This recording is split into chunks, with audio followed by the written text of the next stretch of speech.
ठीक है गुरु जी, प्रणाम करें। स्वागत राधे है राधे आपका गुरु जी। कॉलेज में। जी गुरु जी। अस्मद् गुरुभ्यो नमः। अस्मद् परम गुरुभ्यो नमः। अस्मद् सर्वगुरुभ्यो नमः। श्रीमते रामानुजाय नमः। श्रीमात् पिता चरण कमलेभ्यो नमः। श्री राधा कृष्ण युगल चरण कमलेभ्यो नमः। श्री गौरी शंकर चरण कमलेभ्यो नमः। श्री सीताराम युगल चरण कमलेभ्यो नमः। गजाननं भूत गणादिसेवितं कपित्थजम्बो फलचारुभक्षणम् उमासुतं शोक विनाशकारकं नमामि विघ्नेश्वर पादुपङ्कजम्। अखण्डमण्डलाकारं व्याप्तें येन चराचरं तत्पदं दर्शितं येन तस्मै श्रीगुरुवे नमः। श्रीलक्ष्मीनाथ समारम्भां नाथयामुनिमध्यमाम् अस्मदाचार्यपर्यन्तां वन्दे श्रीगुरुपरम्पराम्। कर्पूरगौरं करुणावतारं संसारसारं भुजगेन्द्रहारं सदा वसन्तं हृदयारविन्दे भवं भवानी सहितं नमामि।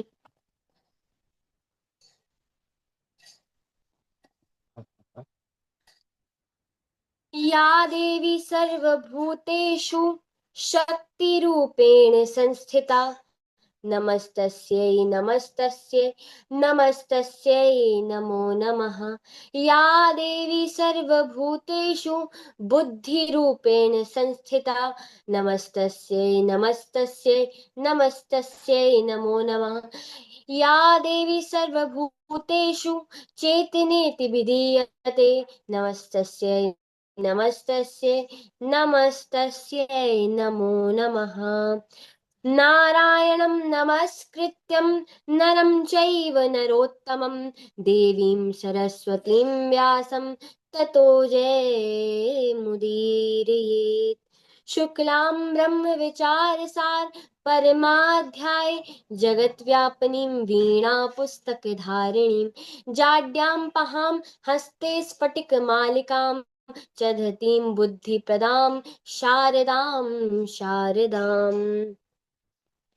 रामाय रामभद्राय रामचन्द्राय वेदसे रघुनाथाय नाथाय सीताय पतये नमः। श्री राम राम रघुनंदन राम राम श्री राम राम भरता ग्रज राम राम श्री राम राम रणतरकश राम राम श्री राम राम शरणं भव राम रामः। श्री रामचंद्र चरणो मनसा स्मरामि श्री रामचंद्र चरणो वचसा गृह्णामि श्री रामचंद्र चरणो शिरसा नमामि श्री रामचंद्र चरणो शरणं प्रपद्ये। नीलाम्बुजश्यामलकोमलाङ्गं सीतासमारोपितवामभागं पाणौ महासायकचारुचापं नमामि रामं रघुवंशनाथम्। नमामि चन्द्रभगिनीं सीतां सर्वाङ्गसुन्दरीं नमामि धर्मनिलयां करुणां वेदमातराम्। कृष्णाय वासुदेवाय हरे परमात्मने प्रणतः क्लेशनाशाय गोविन्दाय नमो नमः। राधा साध्यं साधनं यस्य राधा मन्त्रो राधा मन्त्रदात्री च राधा सर्वं राधा जीवनं यस्य राधा राधा राधा वाञ्छिकिं तस्य शेषम्। श्री भक्ति भक्त भगवंत गुरु चतुर नाम वपु एक, इनके पद वंदन किए नाशत विघ्न अनेक। नाशत विघ्न अनेक, नाशत विघ्न अनेक। परम मंगल में परात्पर पर ब्रह्म अनंत कोटि सच्चिदानंद घन परमात्मा अकारण करुणा वरुणालय अकारण करुणा कारक आनंददायक परम पिता परमात्मा पुरुषोत्तम गुण गण निधान कौशल्या आनंद वर्धन कौशल्यानंद नंदन परम ब्रह्म परम सौंदर्य परम लावण्य परम माधुर्य से परिपूर्ण श्री महाराजा दशरथ के प्रिय माँ कौशल्या के दुलारे और सभी अवधवासियों के प्यारे श्री रघुनंदन श्री रघुवंश भूषण रघुवंश मणि श्री अवधपति अविध नरेंद्र नंदन श्री राम के श्री परम पिता परमेश्वर पुरुषोत्तम श्री रामचंद्र भगवान के चरणों में मेरा बारंबार प्रणाम है। और उनकी अलाधिनी शक्ति उनकी पराम्बा शक्ति उनकी परम शक्ति स्वरूपा जगत जननी जगत माता जनक नंदिनी जनकाधिराज तनया वैदेही मैथिली जनक राज किशोरी सुमित्रा सुनैना की आंखों की पुतलिका सुनैना की आंखों की रोशनी जगत माता जगत मातरा जगत जननी माँ जानकी के चरणों में बारंबार प्रणाम है। और परम पूज्य श्री गुरुदेव भगवान के चरणों में बारंबार वंदन अभिनंदन है। और आप सभी भगवत भक्त श्री राम कथा अनुरागी जो भी प्रभु के परम प्रिय चरित्र को परम सुंदर चरित्र को श्रवण कर रहे हैं सबके चरणों में मेरा बारंबार प्रणाम है। बड़े सौभाग्य से हमें इस कथा का श्रवण का अवसर मिला है जो श्री ठाकुर जी की परम अनुकंपा है कि हम इस कथा को श्रवण कर रहे हैं। जैसे अभी तक हमने श्रवण किया कि कैसे नारद जी ने तपस्या की और कामदेव को भी परास्त किया। जब ऐसा चरित्र माता को बाबा भोलेनाथ सुना रहे हैं माँ जगत जननी पार्वती को, तो माता के मन में बड़ा संशय है क्योंकि बाबा ने बोला नारद शाप दीन एक बारा एक कल्प तही लगी अवतारा। तो ऐसा सुन के माँ गिरजा के मन में बड़ा आश्चर्य हुआ है कि ये कैसे हो सकता है। देखिए गुरु बनाइए तो माँ गिरजा जैसा बनाइए। क्यों व्यक्ति गुरु बना के भी फंस जाता है जगत में? क्यों फंसता है? क्योंकि उसे गुरु पे निष्ठा नहीं होती पूरी। यहां पर जब स्वयं भगवान शंकर कह रहे नारद शाप दीन एक बारा एक कल्प तही लग अवतारा, तो ऐसे गिरजा मैया एकदम चकित हो गई। गिरजा चकित भई सुन बानी नारद विष्णु भगत पुनि ज्ञानी। बड़ी समझने की बात है कि कोई भक्त हो उसे ज्ञान ना हो सही गलत ना पता हो तो एक बार वो हड़बड़ा सकता है गलती कर सकता है, पर ये तो भक्ति भी है उनमें ज्ञान भी है और ज्ञान के बिना भक्ति भी नहीं होती। ज्ञान है ना परमात्मा है तभी तो प्रेम हुआ उनसे, तो ज्ञान भी है भक्ति भी है दोनों चीजें हैं। इनसे कैसे ये हो सकता है? शाप क्यों देंगे नारद जी? नारद जी को कोई और ऊपर से विष्णु भगत भक्ति किसी की नहीं विष्णु जी की है तो विष्णु जी को क्यों श्राप देंगे? हम अगर अपने इष्ट को क्यों हमें कोई प्रिय है तो हम उसको बुरा क्यों कहेंगे?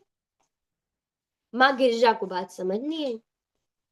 तो माँ गिरिजा ने बड़ी अच्छी बात बोली, ऐसा शिष्य होना चाहिए, गुरु बनाओ तो माँ गिरिजा जैसा बनाओ। क्या बोला?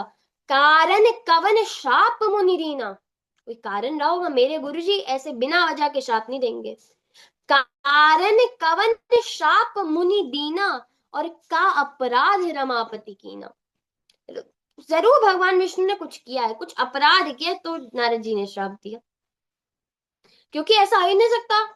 नारद विष्णु भगत पुनि ज्ञानी, ज्ञानी है, ज्ञानी व्यक्ति थी। अरे भक्त होता, मैं एक बार मान लेती कि कोई भक्त हो गया, उसको ज्ञान नहीं है कि क्या करना चाहिए, पर इतने बड़े ज्ञानी, वो भी ऐसे ज्ञानी जिनकी ज्ञान की क्या सीमा। और इसी के साथ साथ ऐसा नहीं, नारद जी में भक्ति भी बहुत है, प्रेम भी प्रभु के लिए बहुत है। भक्ति पथ का सबसे सर्वोत्तम ग्रंथ माना जाता है नारद भक्ति स्तोत्र, जो श्री नारद जी की रचना है। और श्रीमद् भागवत में तो जिनकी स्तुति स्वयं भक्ति महारानी कर रही हो, तो उनका क्या ही कहना। जिनको स्वयं भक्ति जिनकी स्तुति कर रही है, भक्ति जिनकी स्तुति कर रही है, उनका फिर उनकी महिमा क्या कहनी। जब जिनके आते ही भक्ति कह रही है कि नारद जी से भक्ति ने स्तुति की है, वचन रचन में एकम केवम च कल्या ध्रुवपदमपि तो यत् कृपातो ध्रुवोयम सकल कुशल पात्रम ब्रह्मपुत्रम तथास्मि। कि नारद जी आपने तो ध्रुव को पद दिला दिया, प्रहलाद को पद दिला दिया, मेरा संकट तो आप हर ही लेंगे। भक्ति जिनकी स्तुति करी और ज्ञान जिनका पुत्र है, तो ऐसा मुझे नहीं लगता नारद जी कर सकते। तो श्री बाबा भोलेनाथ बड़ी सुंदर बात कहते हैं कि देवी बात आपकी सत्य है, गलत आपने कुछ नहीं कहा, और आप जगत जननी हो, सर्व जानती तो हो, पर मुझसे पूछ रही हो तो मैं कह देता हूँ। तो बाबा भोलेनाथ कहते हैं, बोले बिहसी महेश तब। हंस के बोले, बाबा भोलेनाथ ने बहुत हंस के बोले, बोले बिहसी महेश तब, ज्ञानी मूढ़ नहीं कोई। कोई ज्ञानी नहीं, कोई मूढ़ नहीं, ज्ञानी मूढ़ नहीं कोई, जही जस रघुपति करही। जब ठाकुर जी चाहेंगे, जही जस रघुपति करही, जब सोई तस ही होई।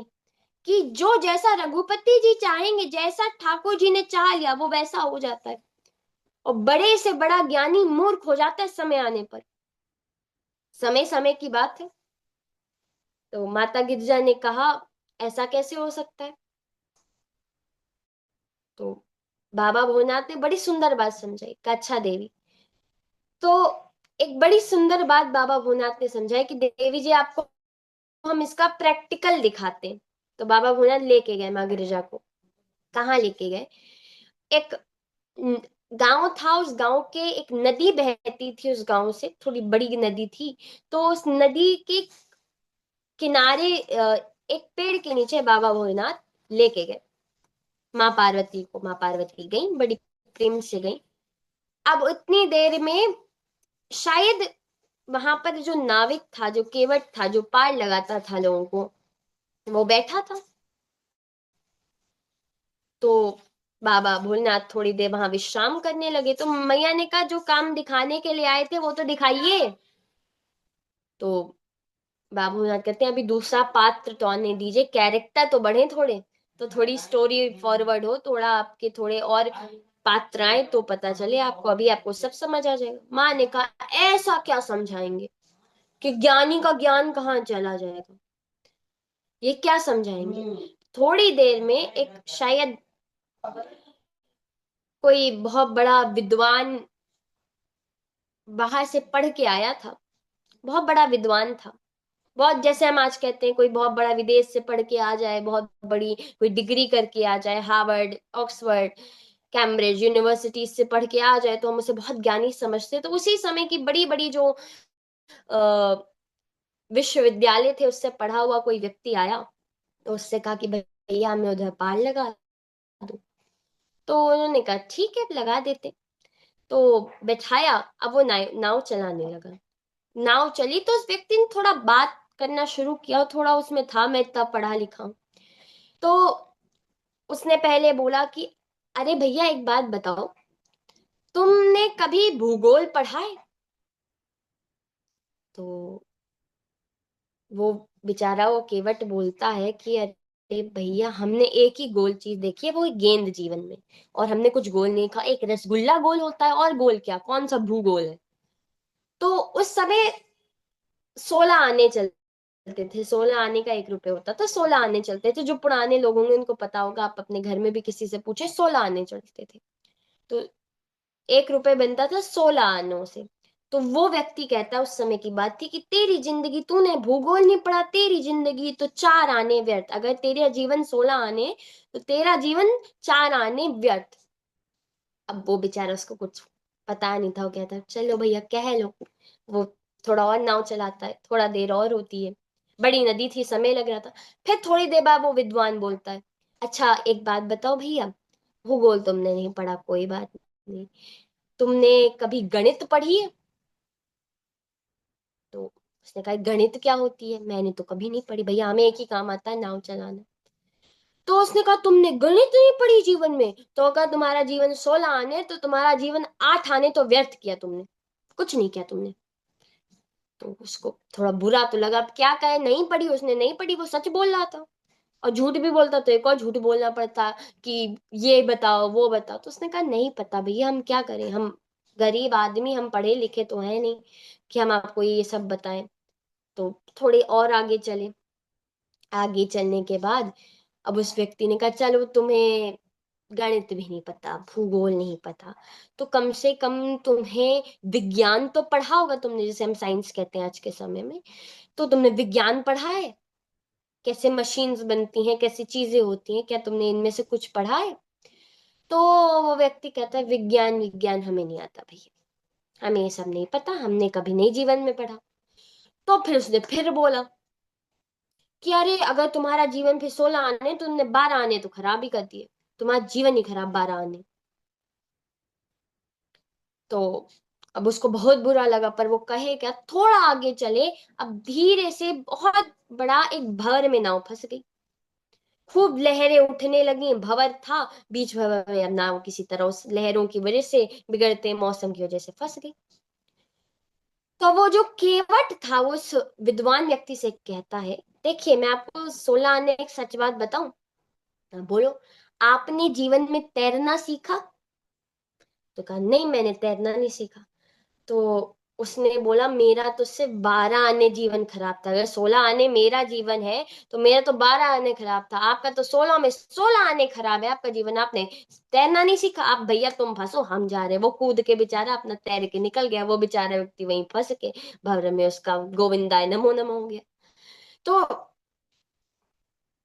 श्री बाबा भोलेनाथ क्या माता गिरिजा को समझाना चाह रहे हैं कि ज्ञानी तो वो बहुत था, उसे विज्ञान, गणित, जैसे मैथमेटिक्स, ट्रिग्नोमेट्री, केमिस्ट्री, फिजिक्स, आजकल जितने बड़े हैं उसको सब पता था उस समय में, पर उसका ज्ञान कहाँ गया? तो परिस्थिति व्यक्ति के ज्ञान की परीक्षा लेती है, परिस्थिति पे बड़े से बड़ा ज्ञानी मूर्ख दिखता है। ठाकुर जी की कुछ लीला है, माता को सुना रहे हैं बाबा, कि कैसे नारद जी ने तब, जिन परम भक्त नारद जी के नेत्र काम, जिनके बड़ी बड़ी अप्सराओं ने नृत्य करके दिखा दिया, जिन नारद जी के नेत्र तब नहीं खुले, पर कामदेव की उस मानता हूं, आपने काम पे भी विजय प्राप्त की, आपने क्रोध, काम पे विजय प्राप्त की, मुझे जला दिया था, क्रोध तो आया, तीसरा नेत्र खुला, मुझे जला दिया। आप तो शिव से भी उत्तम है, आप तो शिव से भी बड़े हैं, और शिव जीवन में कोई पद ही नहीं, जो वो सदा शिव से बड़ा कौन हो सकता है? पर जब ऐसा सुना, जिन नारद जी ने तब आंखें नहीं खोली, उन्होंने अपने प्रशंसक की आंखें अपने प्रशंसक को देखने के लिए कि ये प्रशंसा कौन कर रहा है मेरी इतनी, और नेत्र खोले और तुरंत बोले, अरे मैंने काम को भी जीता, मैंने क्रोध भी जीता। मैंने काम को ऐसे जीता कि मैं तुम्हारे बाणों से मुझ पे कोई असर नहीं। रात ने कामदेव को जलाया था तो उसमें काम। और दूसरी बात, उस समय नारद ठाकुर जी थे, इसलिए काम क्रोध लोभ मोह मद मात्सर्य नहीं आए। जब ठाकुर जी गए और मैं आ गया कि अरे मैंने तो काम को भी जीता, क्रोध को भी जीता। क्रोध, बाबा भोलेनाथ ने क्रोध, मैंने तुम्हें भस्म नहीं किया, मैंने तुम्हें श्राप नहीं दिया।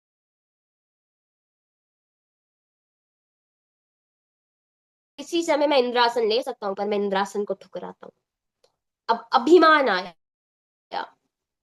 अभी तक सब ठीक था, अब अभिमान आ गया नारद जी। बुरी चीज है, बहुत बुरी फंसाती है ये चीज। श्री कबीरदास जी कहते हैं, जब मैं था तब हरि नहीं, अब हरि है मैं ना ही। जब मैं था तब हरि नहीं, जब मैं कर रहा था मैं कर रहा हूं, मैंने ऐसा किया। ये शब्द है, ये दो ही चीजें जीवन में लाता है। मैं सिर्फ दो ही चीजें जीवन में लाएगा, एक दुख और एक अभिमान।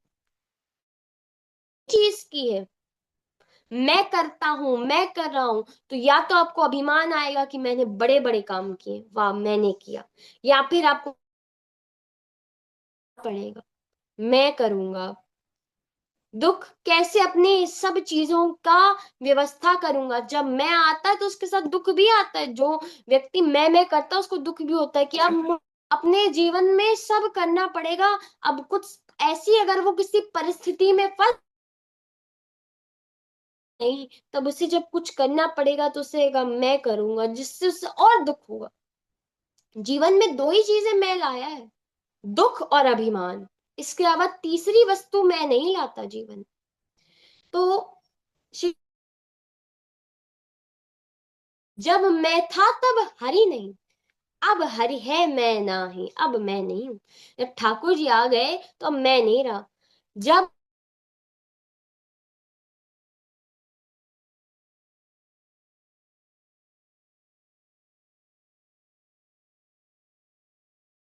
में दो सकते, एक ही व्यक्ति जा सकता है, या तो मैं रहूंगा या तो प्रभु जी। और प्रभु जी रहेंगे तो मुझे क्या चिंता, जब मैं नहीं। जो व्यक्ति सोचता है मुझे हर चीज करनी है, मुझे ये भी करना है, मुझे अपने घर परिवार पैसा कमाना है, मुझे ये करना है,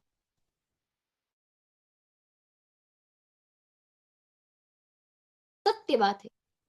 क्योंकि उसके मुझे करना है, मुझे करना। और जिस दिन ठाकुर जी को सौंप दिया, जानो तुम जानो, तुम्हारा काम जानो, उस दिन व्यक्ति सबसे ज्यादा प्रसन्न और सबसे सबसे ज्यादा खुश रह सकता है। और एक भक्त का सबसे बड़ा लक्षण ही है ये। भक्त के जो चार पांच विशेष लक्षण पढ़ के, कि जो भगवान का भक्त होता है वो बड़ी चैन की नींद, गहरी नींद सोता है। अब ये कौन सी बात हुई, मृत्या तो भगवान से दूर ले जाती है, तो भगवान का भक्त गहरी नींद में सोता है, ये बात समझ नहीं आई। क्योंकि उससे कुछ चिंता नहीं होती। देख रहा ना, मैं चैन से, जो व्यक्ति की नींद बड़ी जल्दी जल्दी टूट जाती है उसको बड़ी चिंता होती है, हाय ये करना है, हाय वो करना है। जी देखें, ठाकुर जी जाने, ठाकुर जी का काम जाने, हमें क्या करना। वो एकदम आराम से, आराम से जो ठाकुर जी का भक्त होगा उसे पता है ठाकुर जी देख रहे हैं। हाँ, कुछ होते हैं कुंभकर्ण जिनकी ऐसे भी होती है, उनको ठाकुर जी पे कोई भरोसा नहीं, पर तब भी वो कुंभकर्ण की नींद सोते हैं, तो वो तो एक अलग विषय हो गया। परंतु जो ठाकुर जी पे विश्वास होगा, और ये जीवन में सब ठाकुर जी पे जिसने उसका विश्वास तोड़ा नहीं है। क्योंकि जब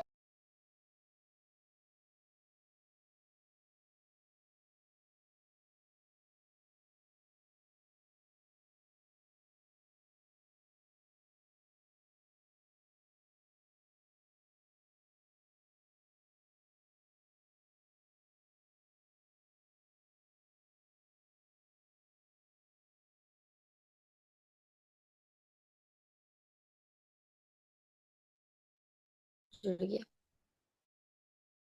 जी गुरु जी, प्रारंभ करें। हाँ हाँ। जी गुरु जी, प्रारंभ करिए। बस थोड़ा ही समय लेंगे, 5 मिनट और बस। हाँ जी, हाँ जी।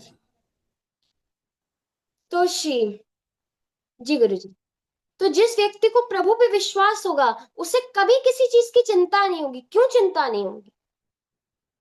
क्योंकि ठाकुर जी संभालेंगे ना। जैसे नवजात शिशु को जो एकदम पैदा हुआ, उसके दांत नहीं है और संभाला है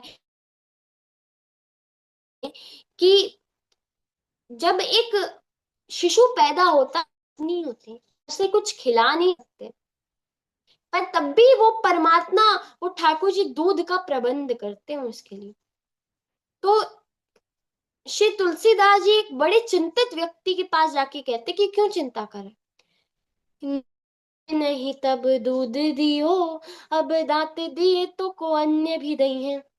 जब दांत नहीं थे तब दूध की व्यवस्था की ठाकुर जी ने, अब दांत दिए तो तेरे अन्न की व्यवस्था भी ठाकुर जी करेंगे। अजगर करे न चाकरी, पंछी करे न काम, और दास मलुका कह गए सबके दाता राम। तो श्री तुलसीदास जी ने जब दांत नहीं तब दूध दियो, अब दांत दिए तो को अन्य भी दिए। जल में थल में पशु पक्षिन में, सबकी सुध लेत वो तोर भी लिए। बिल्कुल अजगर करे ना चाकरी जैसे, कि हर पशु पक्षी जल थल चारी सबके लिए श्री ठाकुर जी ने कुछ ना कुछ प्रबंध किया है। जल में थल में पशु पक्षिन में, सबकी सुध लेत वो तोर भी लिए। और जान को देते अजान को देते, जो ठाकुर जी को जानता है मानता है उसको भी देते हैं। और जो ठाकुर जी का विरोधी है, द्रोही है, क्या रावण को भोजन नहीं मिलता था? या जो भी आजकल जो एथिस्ट होते हैं उनको भोजन नहीं मिलता है? जो ठाकुर जी को या भगवान को नहीं मानते उनको क्या कुछ मिलता नहीं है? मिलता है। ठाकुर जी सबको देते हैं, जान को देते अजान को देते।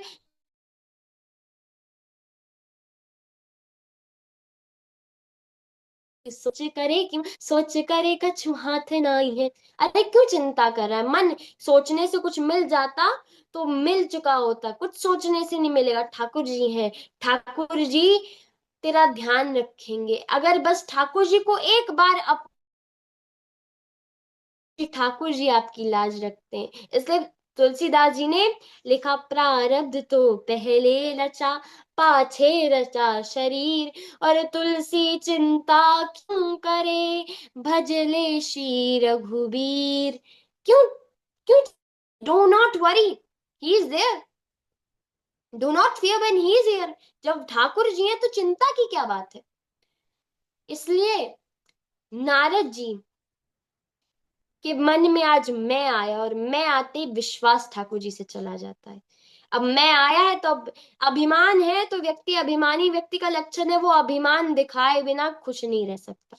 किसी ने, किसी माता जी ने बहुत सुंदर हार वार पहना हो किसी दिन, कुछ ऐसा पहन के माता जी सोने की चेन वेन आ गई हूँ, कुछ अंगूठियां पहन के आ गई हूँ, और कुछ कहीं बाली वाली कुछ ऐसा पहन के आ गई हैं। तो अगर कान में कुछ सोने का पहना है किसी माता ने, तो उनके कान के पीछे ही बाल जाते रहते हैं 4 बार, कि बस दिखो दिखो। और अगर गले में कुछ पहना है, कुछ सोने का हीरो का हाथ, तो उनका यही होता रहता है, ये हमारा हार है तुलसी, ये हमारा हीरे। परंतु चूड़ियां सुंदर पहनी तो हाथी से पूरी बात होगी। अरे आप क्या कह, आप उंगली में हो तो फिर उंगली ही दिखाई जाएगी पूरे टाइम। और पुरुष लोग, उनको ज्वेलरीज का, ज्वेलरीज का नहीं होता, उन्हें गहनों का नहीं होता, तो नया है फोन, वॉच, घड़ियों का शौक, तो 5 बार ऐसे ही देखते रहते हैं वो। देखना ना हो समय या फोन, आजकल फोन का बड़ा शौक होता है पुरुषों को, तो 4 4 लेके घूमते हैं। कुछ जरूरत नहीं, 4 बार निकालेंगे, देखो मेरे पास है ऐप क्या। और ऐसा ही होता है, अभिमानी व्यक्ति को दिखाना भी होता है, तो अभिमान कहाँ दिखाए? तो सबसे पहले याद आया, बाबा भोलेनाथ के पास जाए। सबसे पहले बाबा भोलेनाथ के काम चरित्र सुनाया कि क्या क्या हुआ। बाबा से कामचरित पे कहाँ पहुंच गए? ये तो रामचरित कहते थे मेरे साथ, मैं सुनाता था, ये सुनाते थे, चेंज कैसे हुई? पर बाबा भोलेनाथ ने बड़ी हित की बात कही। बार बार बिनवऊँ मुनि तो ही, जिमि यह कथा सुनहि, तिमि जनि हरहि सुनायहु कबहू, चले प्रसंग।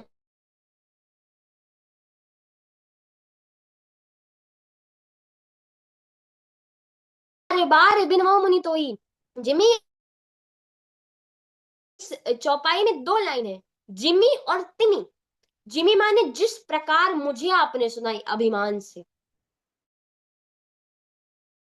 अपने ये ठाकुर जी को सुनानी है, ठीक है आप सुनाएंगे वो तो मुझे पता है, पर सुनानी है ना, ये सुनाई जिमी जैसे मुझे सुनाई वैसे मत सुनाइएगा। थोड़ा उसमें जो मैं है ना, उसको कट कर दीजिएगा, उसको काट दीजिएगा। तो ठाकुर जी, क्योंकि ठाकुर जी को मैं तो भोला भंडारी हूँ, भोला हूं, चलो कोई बात नहीं, कोई बात नहीं, आप समझ जाएंगे। वो है लीला पुरुषोत्तम, उन्हें तो आता है भक्त, तो वो आप बड़ा बुरा फंसेंगे नारद जी, ऐसा करिएगा नहीं। नारद जी भी सोचे जाइए, ये मुझसे जलते हैं, मैंने काम को भी जोता, क्रोध को भी जीता, ये क्रोध को नहीं जीत पाए, मैं शंकर सम हो गया हूं, तो अब इनको मुझसे जलन हो रही है, जेलिसी हो रही है, ही इज एनविशियस ऑफ मी। तो